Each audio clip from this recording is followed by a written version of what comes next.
우리가 선사시대의 원시 인류라고 생각해보자. 우리는 밤에 야영을 한다. 야영지는 경계가 둘려 쳐진 영토라 당분간은 안정성과 예측 가능성이 보장된다. 거기에는 친구들과 친척들이 있다. 창이 있고 불도 있다. 적어도 그 시절 기준으로 그곳은 안전하다고 할 수 있다. 하지만 아무 생각 없이 돌아다니다가 모닥불에서 60m만 벗어나도 날카로운 이빨과 비늘을 가진 무서운 동물에게 잡아먹힌다. 미지의 세계가 무서운 이유다. 우리 마음속에는 이 생각이 깊이 새겨져 있다. 인간이 파충류 포식자를 선천적으로 두려워하는 데는 충분한 이유가 있다. 우리는 두려움을 학습할 장비를 갖추고 태어날 뿐 아니라 두려움 자체를 갖고 태어난다. 우리 마음속에는 어둠 속에 숨어 있는 맹수의 이미지가 존재한다. 그래서 아이들은 혼자 돌아다닐 수 있을 즈음부터 어둠을 두려워하기 시작한다. 밤에 아이들은 아빠, 저기 어두운 곳에 괴물이 있어 라고 우긴다.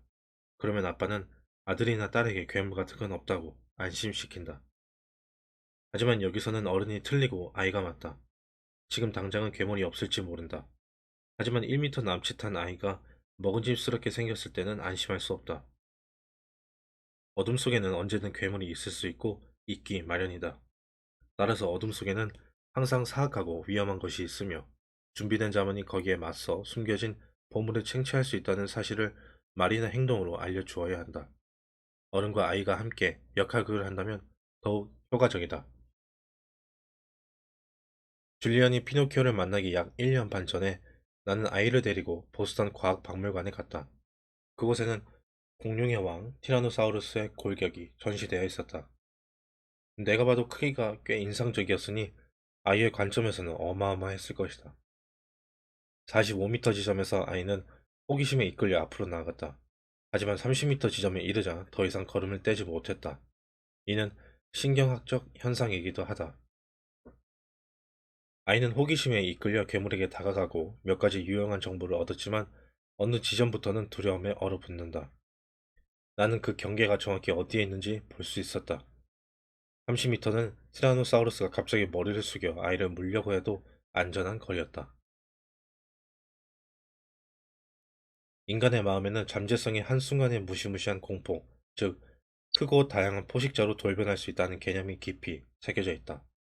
애초에 인간은 힘없는 비식자였기 때문이다.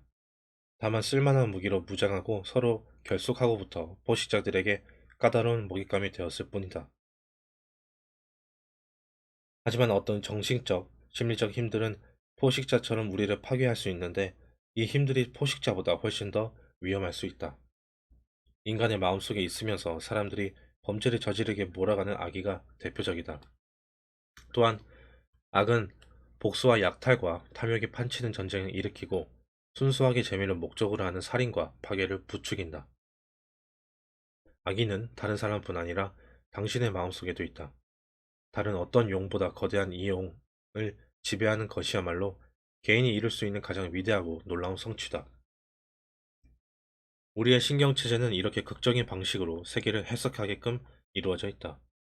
시상하부라 불리는 오래된 뇌 영역은 위험과 잠재성을 개념화할 때 기본적인 감정 반응을 조절한다.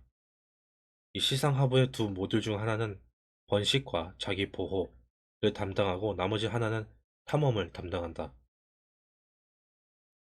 먼저 시상하부의 절반은 기본적인 욕구를 누그러뜨리거나 충족시키기 위해 과거에 탐험했던 것을 다시 사용하라고 명령한다. 그리고 공격에 대비해 우리를 미리 준비시킨다. 나머지 절반은 우리에게 항상 묻는다. 저 바깥에 뭐가 있을까? 그걸 어떻게 이용할 수 있을까? 얼마나 위험할까? 그것은 어떤 습관을 갖고 있을까? 그러므로 그건 어떤 이야기일까? 식량이 떨어질 때까지는 먹고 마시고 즐겨라. 그런 뒤에는 위험과 희망이 모두 잠들어 있는 미지의 세계를 탐험해 거기에 뭐가 있는지를 밝혀내라. 왜 그래야 할까? 우리는 알아야 하는 것을 아주 많이 알고 있지만 충분히 알고 있지는 않다. 당신이 이 말을 이해한다면 그 이유는 인생이 아직 가능한 만큼 좋지 않기 때문이고 당신은 언제가 죽을 것이기 때문이다. 분명 그런 조건에서 우리는 더 많은 걸 알아야 한다. 그래서 우리는 탐험 충동을 느낀다. 우리는 그렇게 세계에 반응하도록 설계된 존재이기 때문에 현실을 영원한 포식자가 지키는 영원한 보물창고라는 표상으로 바꿔 인식하는 것이다. 자연, 창조와 파괴. 우리 모두에게는 자연의 이미지가 있다. 우리는 되게 아름다운 풍경과 모든 걸 소생시키는 자비로운 자연을 떠올린다. 환경보호주의자들의 감상적인 세계관을 뒷받침하는 것도 그런 이미지다. 하지만 엘버타주 북부에서 태어난 나는 자연을 그렇게 보지 않는다. 내 고향 페어뷰에서는 1년 중 6개월은 죽을 만큼 춥다. 추위가 물러가면 적어도 2개월은 곤충에 시달려야 한다. 페어뷰에서 자연은 낭만적이라기보다는 붉은 이빨과 발톱을 드러내는 맹수와 비슷하다. 그곳에, 그곳의 자연은 생물학적 존재인 우리에게 닥칠 수 있고 닥치고야 마는 상처, 질병, 죽음, 정신 이상 등 아주 부정적인 사건들을 연상시킨다. 아직 실현되지 않은 미래의 잠재성이 있다. 하지만 우리가 살아가면서 직접 마주치는 자연이 있으며 이 또한 우리가 전혀 알지 못하는 세계에 속한다고 생각할 수 있다. 자연에는 호의적인 면이 있다. 우리가 살아가는 이곳에는 매력적이고 흥미로운 사람들이 있으며 눈길과 손길을 사로잡는 것들이 넘쳐난다는 사실을 생각해보라. 육지의 풍경은 놀라울 정도로 아름답고 대양의 아름다움과 불멸성과 거대함은 전율을 일으킨다. 이 모두가 자연을 풍부하고 경이롭게 만든다. 하지만 그와 함께 자연에는 파괴, 질병, 고통, 죽음 같은 아주 무서운 것들이 있다. 이 두 종류의 경험 요소는 어깨를 맞대고 나란히 존재한다. 심지어 후자가 없으면 전자가 존재할 수 없는 경우도 있다. 건강한 사람의 몸 안에서 쓸모를 다한 세포의 죽음과 그 자리를 대체하는 새로운 세포의 생성이 아주 미묘하게 균형을 이루든 말이다. 이런 균형은 존재의 필수 조건이다. 존재의 이 두 가지 요소는 우리의 상상 속에서 의인화된 형태로 등장한다. 하나는 악의 여왕, 즉 파괴와 죽음의 여신이고 다른 하나는 그 대척점에 있는 데모 요정, 즉 자비로운 군주, 힘없는 자를 항상 지켜보고 도와주는 젊고 사랑에 넘치는 어머니다. 바람직한 삶을 위해서는 두 가지 요소와 모두 친해질 필요가 있다. 만일 당신이 어릴 때 어머니에게 학대당해 악의 여왕하고만 친하다면 사랑과 관심의 부족으로 당신은 몸과 마음이 엉망이 되고 수시로 두려움과 고통과 공격성에 빠져들 것이다. 인생은 그렇게 사는 것이 아니다.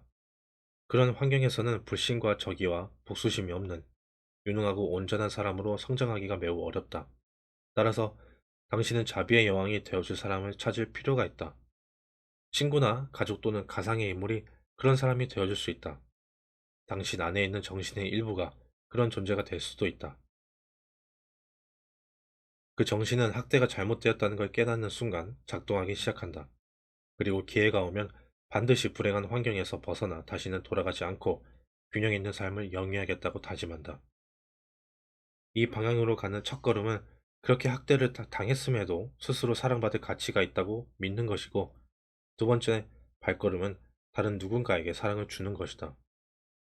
음, 공포와 자비라는 자연의 양극성을 이해한다면 당신의 영속적이고 피할 수 없는 두 가지 경험의 기본 요소를 인정하게 되고 희생에 이끌리는 우리의 성향을 이해하기 시작한다.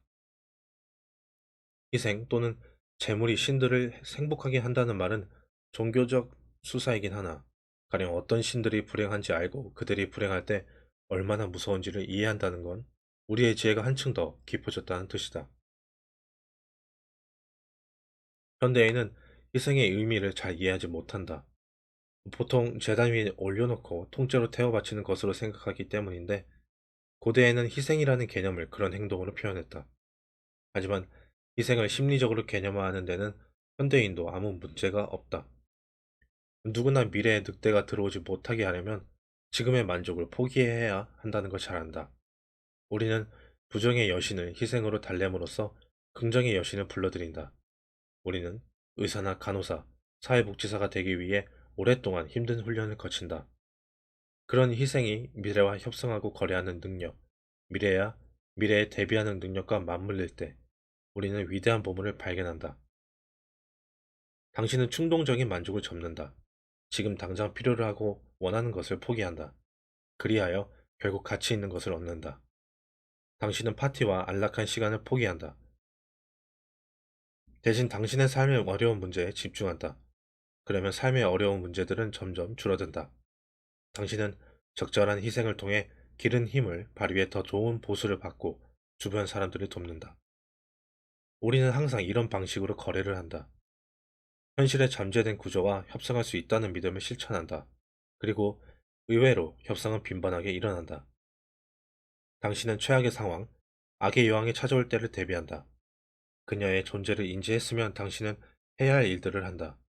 충분히 현명하고 온도 따른다면 당신은 그녀를 저지하는 데 성공한다. 그리고 이 모든 일을 해냈을 때 자비로운 자연이 우리를 보고 미소 짓는다. 그 미소는 영원하지 않지만 우리는 그 상황을 적어도 얼마간 통제할 수 있다. 우리는 가만히 앉아있는 오리, 숲속에 버려진 아기, 놀이공원에 온 촌뜨기가 아니며 그렇게 되어서도 안 된다.